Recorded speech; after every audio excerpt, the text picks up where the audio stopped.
শুভ রথযাত্রা বন্ধুরা, মাদার্সভিল ক্যান্টিনে তোমাদের সকলকে অনেক অনেক স্বাগত। আজ রথযাত্রা উপলক্ষে আমি বানাবো মোচার চপ। তাই মোচার চপ বানানোর জন্য সিদ্ধ করা মোচা, সিদ্ধ আলু আর পেঁয়াজ, আদা, রসুনটা আমি মেন ইনগ্রিডিয়েন্টসে নিয়েছি। এবার আমি ভাজা মশলা রেডি করব। তার জন্য কড়াকে ভালো করে হিট করে নিয়েছি। নিয়ে কড়ার মধ্যে দিয়েছি শুকনো লঙ্কা আর মৌরি। অল্প সামান্য মৌরি দিয়েছি, লঙ্কাগুলো একটু প্রথমেই দিয়েছি, একটু বেশ ভালো করে ভাজা হয়ে গেছে, তারপরে মৌরিটা দিয়েছি। এবার আমি দেব অল্প সামান্য জিরে। এটা দিয়ে আমি একটা ভাজা মশলা রেডি করব। তোমাদের বাড়িতে যদি তোমাদের কাছে গোটা ধনে থাকে এর মধ্যে দিয়ে দিতে পারো। আমার গোটা ধনেটা বাড়িতে নেই বলে আমি দিয়েছি ধনের গুঁড়ো। সেটা চপ রেডি করার সময় দিয়েছি, তোমরা দেখতেই পাবে। তোমরা এইভাবে রোস্ট করে নেবে। আমি দেখো গ্যাসের ফ্লেম একেবারেই অফ করে দিয়েছি। এই গরম কড়াইয়ের মধ্যেই আমি ওলট পালট করে দেব এই জিরে আর লঙ্কা আর মৌরিটাকে। বেশ 2-4 বার ওলট পালট করলেই ওই হিটের মধ্যে এটা হয়ে থাকবে। এটাকে সরিয়ে রেখে আমি কড়ার মধ্যে তেল দিলাম। আমার তেলের পরিমাণটা বন্ধুরা তোমরা দেখতেই পেলে। এরকম তেলে মোটামুটি আমি 8 পিস চপ বানাবো। 8 পিস মতো হবে চপের পুরটায়। তাই এই তেলটা আমি সেই মাপে আমি এরকম তেল দিলাম। এবার তোমরা বেশি হলে আরেকটু তেল অবশ্যই দিতে পারো। আমি তো তেল একটু পরিমাণ কম দিয়েই রান্না করি সমস্ত রান্নায়। আর তোমরা দিতে পারো রসুনের পরিমাণটা আমি দিয়েছি 7 কোয়া, তোমরা আরেকটু বেশি দিতে পারো। পাতলা কোয়া 7 কোয়া, মোটা কোয়া না। কেননা রসুনের গন্ধটা চপে ভালোই লাগে। আমাদের রসুনের গন্ধটা আমাদের পছন্দ করে না বাড়ির লোক, তাই আমি কম দিলাম। এবার আলু সিদ্ধটা আমি স্ম্যাশড করে দিয়ে দিলাম ওর মধ্যে। দিয়ে একটু কষতে থাকবো, তারপরে দেব মোচাটা। এর মধ্যে আমি দেব লবণ, এবার পরপর দিয়ে দেব হলুদ, দেব ঝাল বুঝে লঙ্কার গুঁড়োটাও তোমরা দিও।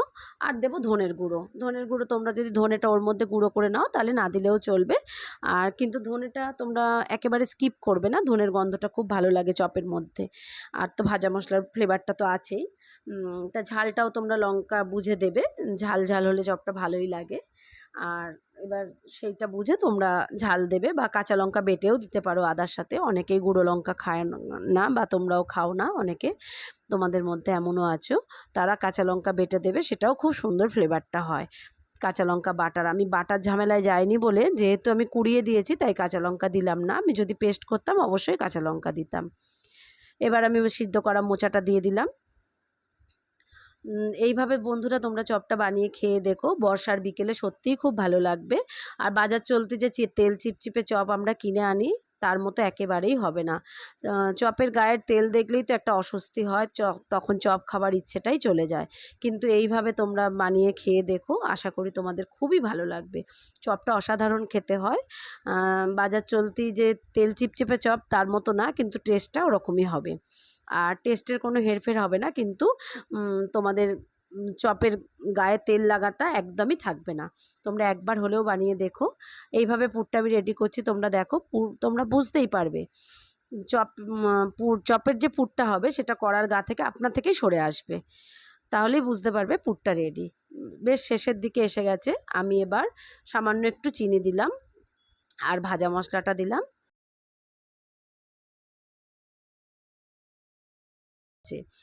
তোমরা নারকেল কুচিও দিতে পারো। নারকেল কুচি ঘরে থাকলে বা নারকেল থাকলে কেটে দিতে পারো। আমি নারকেলের মালা থেকে নারকেল বের করতে পারি না, দুর্ভাগ্য এটাই। এই যে বাদাম কুচিটাও আমি দিয়ে দিলাম। এবার বাদাম কুচিটাও এর সাথে সুন্দর করে মিশে যাবে। নারকেল কুচি দিলে তো মুখে বেশ পড়লে ভালোই লাগে। আমি এবার পুরটাকে ঠান্ডা করতে দিলাম। পুর আমার রেডি। এবার আমি পুরটা বেশ কিছুক্ষণ ঠান্ডা করতে দিলাম, ততক্ষণে আমি বেসনটা ফেটিয়ে নিই। বেসনের মধ্যে আমি সামান্য হলুদ দিলাম আর লবণ দিলাম। লবণটাও খুব পরিমাণ কমই দিলাম। দিয়ে এইভাবে আমি বেসনটা বেশ খানিকক্ষণ ব্যাটারটা তৈরি করে নেব। ব্যাটারের ঘনত্বটা তোমরা বুঝে দেবে, খুব গাঢ় একদম হবে না, তাহলে চপের চামড়াটা মোটা হয়ে যাবে পুরো, বেশ ওপরের যে পার্টটা। আর একেবারে পাতলা হলে তেলের মধ্যে একদম ছড়িয়ে যাবে, সেখানেও তোমরা সামাল দিতে পারবে না।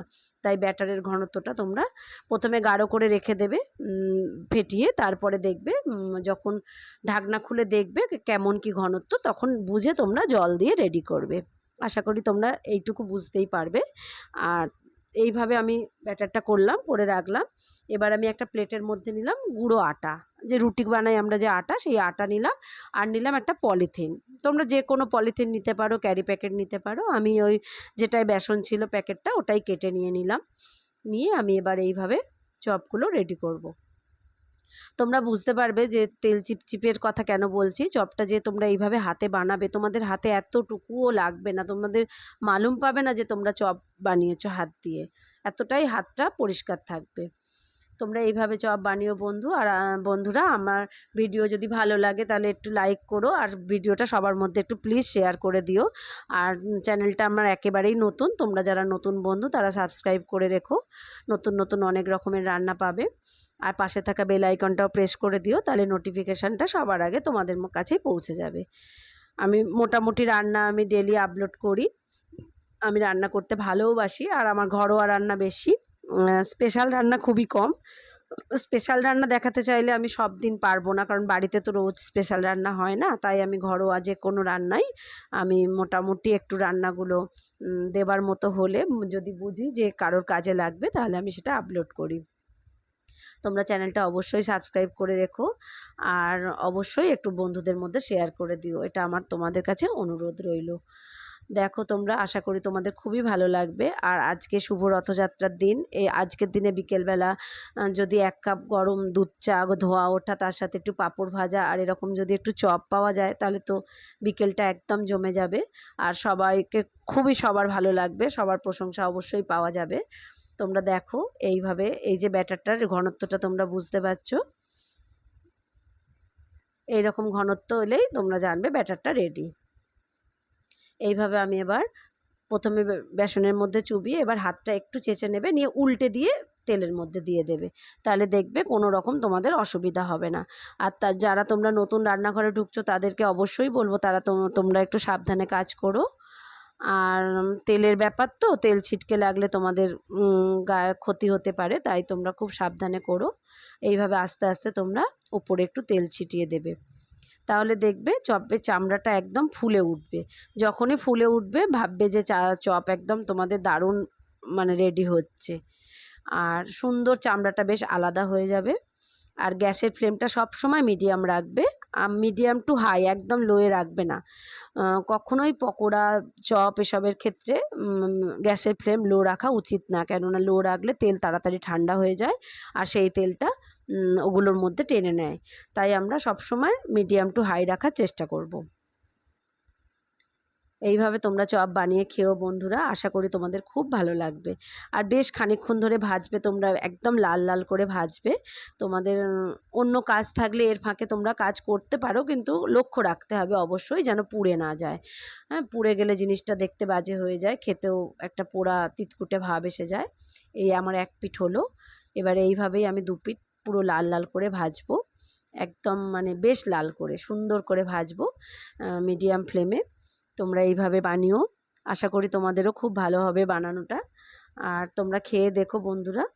এখনও তোলার সময় হয়নি যদিও, আমি জাস্ট দেখানোর জন্য একটা দেখাচ্ছি কীরকম পজিশান এসছে। তোমরা এইভাবে রেডি করো চপ, আশা করি তোমাদের সবার খুব ভালো লাগবে। আর আজকের বিকেল তো চপ পাঁপড় ভাজা এগুলোর জন্য বিখ্যাত, মানে আমরা বাঙালিরা এগুলো মেনে চলি। এক একটা উৎসবে আমাদের এক এক রকম খাওয়া। বন্ধুরা, তোমরা এতক্ষণ আমার সাথে রয়েছো, আমার খুব ভালো লাগলো। ভিডিওটা তোমরা এতক্ষণ দেখলে তার জন্য অসংখ্য ধন্যবাদ। এই যে আমার চপ প্রায় পুরোপুরি একদমই রেডি। এবার আমি তুলে নিলাম, দেখলে তোমরা তেলটা কতটা লাগলো। আমার আরও বাকিগুলো তো বানাবো, তাহলেও আমার তেল খুব কম লাগবে, তুমি বুঝতেই পারবে তোমরা। এতক্ষণ আমার সাথে থাকার জন্য অসংখ্য ধন্যবাদ। দেখা হচ্ছে পরবর্তী কোনো ভিডিওয়। নমস্কার।